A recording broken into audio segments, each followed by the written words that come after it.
Hi, everyone. I'm Maureen Baldwin. I'm an OBGYN at OHSU in Portland, Oregon. And I'm going to be talking about testing for bleeding disorders in OBGYN care. And I've been tasked to present testing about hematology as an OBGYN just because I think it's kind of a black box for a lot of people who aren't hematologists. And in OBGYN, I struggled for years to really understand the ins and outs of testing. Excuse me. So today I'm going to be talking about resources to screen and monitor for gynecologic and obstetric bleeding symptoms, to identify the standard laboratory evaluation to test for bleeding disorders, identify pitfalls of testing and referral considerations, and recognize next steps in care if a bleeding disorder is suspected. So typically, and on the previous echo, Dr. Sokkary talked about assessing menstrual hemorrhage and where we do testing and screening for menstrual hemorrhage. But with obstetric hemorrhage, we see patients during pregnancy. We screen them for whether they might be at higher risk for bleeding. We might test them at that point, although we don't many times because we're not sure about how to actually do that testing. And then if we think they're at higher risk for hemorrhage, we might do a lot to prevent hemorrhage at the time of a birth. And then we assess whether they are having a hemorrhage and treat it. And then where we also miss out is testing after a hemorrhage, even if we hadn't suspected it, to find out if they actually have an underlying bleeding disorder. And I think one of the reasons we don't always do that testing is that we're not sure how or whether the timing is okay to be accurate. With menstrual hemorrhage, it's really pretty much the same in terms of, screening for whether bleeding is too much, and then testing, preventing hemorrhage and assessing it. And then I think looking back at someone's lifespan after they've had treatment for a long time and assessing whether they really have had the workup that they needed to understand that they have a potential for underlying bleeding disorder. So the reason why we should test is that bleeding disorders really are among us and we're under testing for them. The prevalence of von Willebrand's disease is about 1 in 1,000.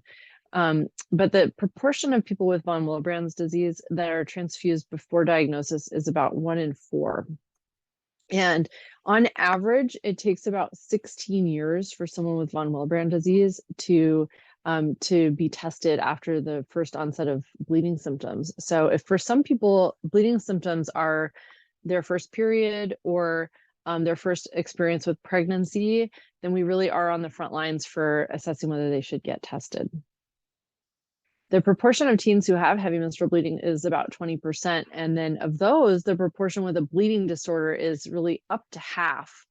And the proportion of births that have a hemorrhage is high. It's about 10%. But then of those, the people who go on to have repeat hemorrhage, 15% for the second birth and 20% for the third. So really a high proportion of births need evaluation. And then of which births and which hemorrhage at delivery do we really need to be looking at? Some people say that those with severe postpartum hemorrhage are really the focus because the proportion of those with severe hemorrhage who have a bleeding disorder may be as high as 1 in 4. Just as a reminder, obstetric bleeding is considered a hemorrhage if there is greater than 1 liter blood loss or hemodynamic instability after third trimester pregnancy, and greater than 2 liters is a severe postpartum hemorrhage. Greater than 500 milliliters in a first or second trimester pregnancy is considered a hemorrhage as well. And, many of these bleeding episodes are explained. About 75% of postpartum hemorrhage is related to atony.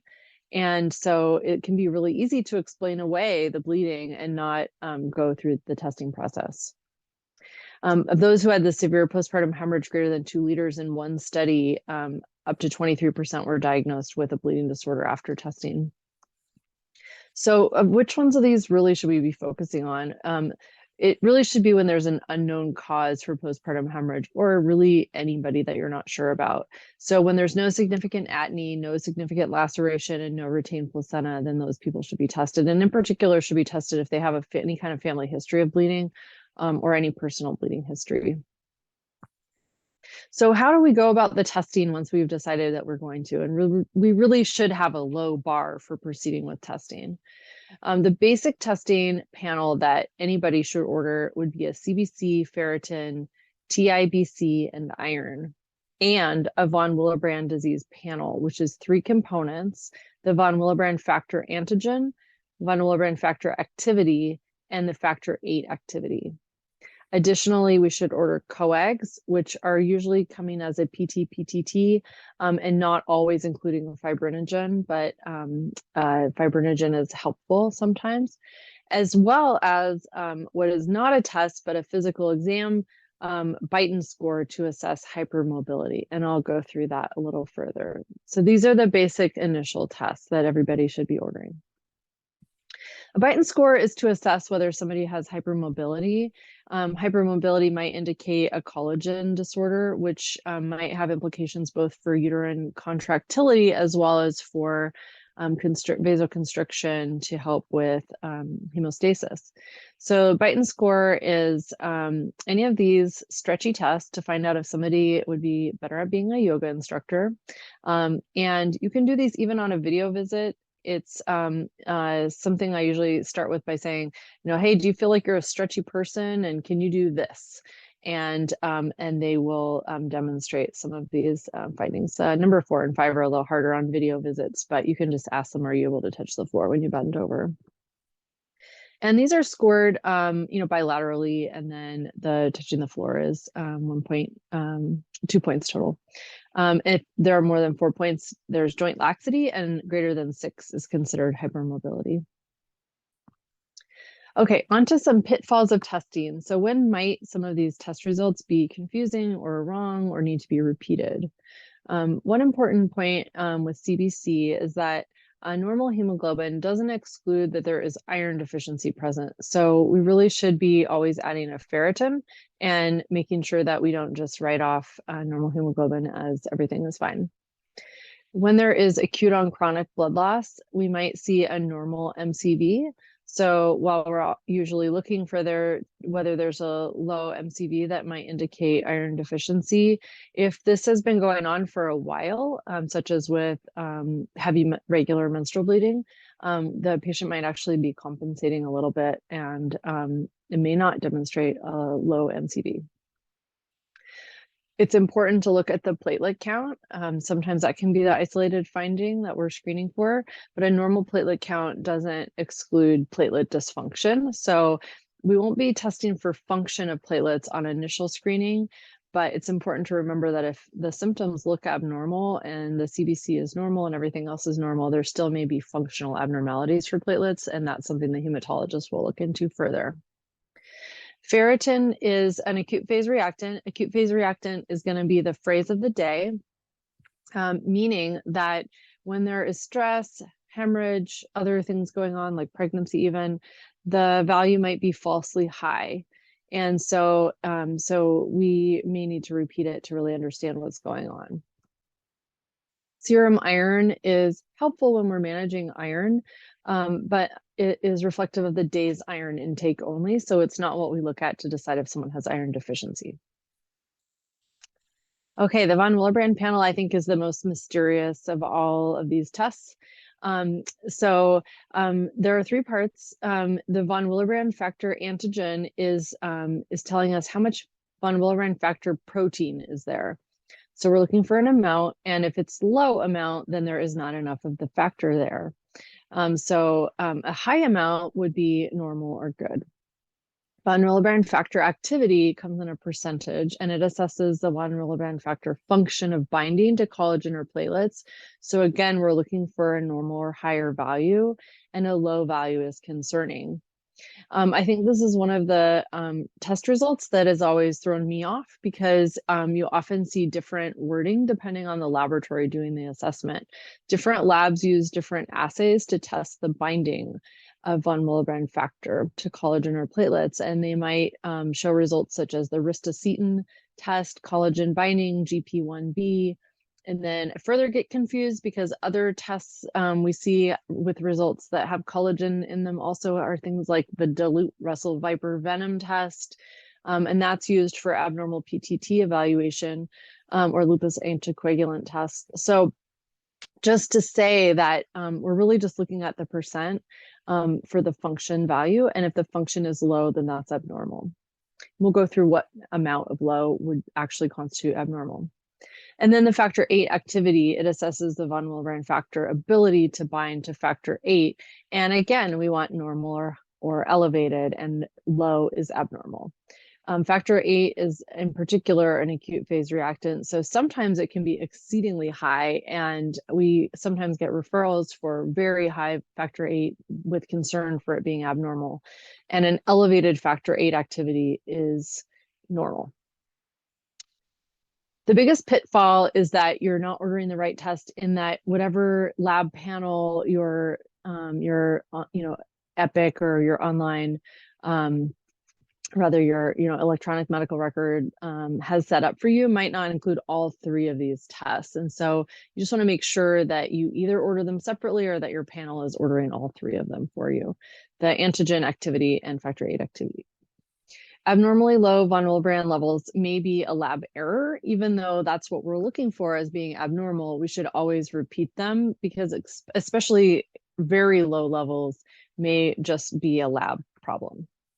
And again, high levels are not concerning, and levels can be very high during acute bleeding events. For the PT-INR, PTT coag testing, low levels are not concerning. Here we're looking for prolonged clotting, so we're looking for the function for how long it takes your blood to clot. And so if it's really long, then that's a problem, and if it's really quick, then that's not a problem at all. So even if it falls outside the normal range, we're wanting to only work up the ones that are long. Fibrinogen is not on all coag panels, and it's okay to leave it out if it doesn't come in your panel. It is also an acute phase reactant. It can be very high. If you're an OB/GYN like me, you might be ordering this one pretty frequently for, maybe looking to see if there's as an indicator in pregnant patients of coagulopathy, and we all know that it really will become very low in real cases of coagulopathy, and so it's helpful, but again, it's going to be high in a lot of stress conditions. One of the questions that comes up a lot is, like, really, should we be testing right now in the middle of a bleeding episode, or immediately postpartum, or during lactation? And ideally, the timing of testing should be when there is not an acute bleed happening, when there's low stress, well, it's at the lab and not, drawn off an IV line, where they're not recently transfused, and prior to using hormonal therapies. Typically, we'd want to hold NSAIDs, especially prior to platelet function testing. However, in reality, it's really difficult to get these conditions perfect. And we have the patient in front of us. We really want to make sure we do the workup. So any time is always better than waiting. And if there is a very elevated lab test result, such as with von Willebrand factor greater than 100, actually it may not even need to be repeated. It's likely normal, even under the stress condition. So it can still be very helpful. We don't recommend stopping hormonal therapy just for testing, even under good conditions, especially if the hormonal therapy is for either contraception or for management of menses. So here are just some lab numbers to raise your eyebrows, ones to remember as being the ones that are concerning. So when there's a hemoglobin less than 12, you should be initiating workup. When there's ferritin less than 15, von Willebrand factor levels less than 30, and then from 30 to 50, we might want to repeat them, and APTT greater than 35. When should you think about consulting a hematologist? Hematologists, I've found, are extremely friendly. They are often loving to be out on Twitter, and will probably be responsive to any questions that you shoot them as a curbside. But in my experience, they would love to see patients who have low or abnormal lab levels, and they would typically like to do the repeat themselves. They want to see people with a prolonged PTT or PT-INR, especially if it's unexplained by surgical situation. They want to see patients with significant anemia, with abnormal bleeding, even when they have normal labs, with iron deficiency not responding to oral therapy, and with abnormal bleeding with a strong family history. Consider an e-consult, especially if your institution has that method, because many times they can just look over the lab tests and then tell you what to get next, and that helps smooth the wheels for the patient. The follow-up evaluation that is done by the hematologist is really to repeat the entire panel. And then sometimes they may add a platelet function evaluation, which needs to be done in a scheduled, timed fashion at specific laboratories with an appointment. And they may add coagulation factor assays. I'm always so impressed when the hematologists I work with say, oh, that looks like maybe I should add a factor 13 or something else that I hadn't thought of. And they may add genetic testing based on the family history as well. After a potential diagnosis, it's important to notify the patient that we do not always make the diagnosis based on one test and that repeat is going to be needed. So we'll always say, you have potentially low values and they potentially might mean that you have a bleeding problem, but we want to wait for the confirmation before we give them that, that diagnosis. Bleeding disorder diagnosis doesn't change options for menstrual management, so go ahead and continue with all of your management that's already happening. When we counsel patients, we say that they don't need to continue the hormones for evaluation, to hold off on surgeries, at least, especially any big ones, until we can have the hematologist consultation. Hold off on NSAIDs in general, and wear a helmet. It can be helpful, especially in really serious situations, to locate the nearest hemophilia treatment center. There are many resources available at HTCs, including physical therapy, educational specialists, and nurses who understand how to talk to patients about bleeding and are just a really excellent resource. For providers, there are several resources out there, one of them being the Foundation for Women and Girls with Blood Disorders. Their website has a lot of helpful information about menstrual management in particular. So I want to go back to the initial screening and just remember that before the bleeding event happens, let's remember to ask patients, do you or a family member have any problems with extra bleeding? Have you ever had extra bleeding after a surgery or getting a tooth pulled or with periods or pregnancy or birth? And that should initiate testing if those questions are positive.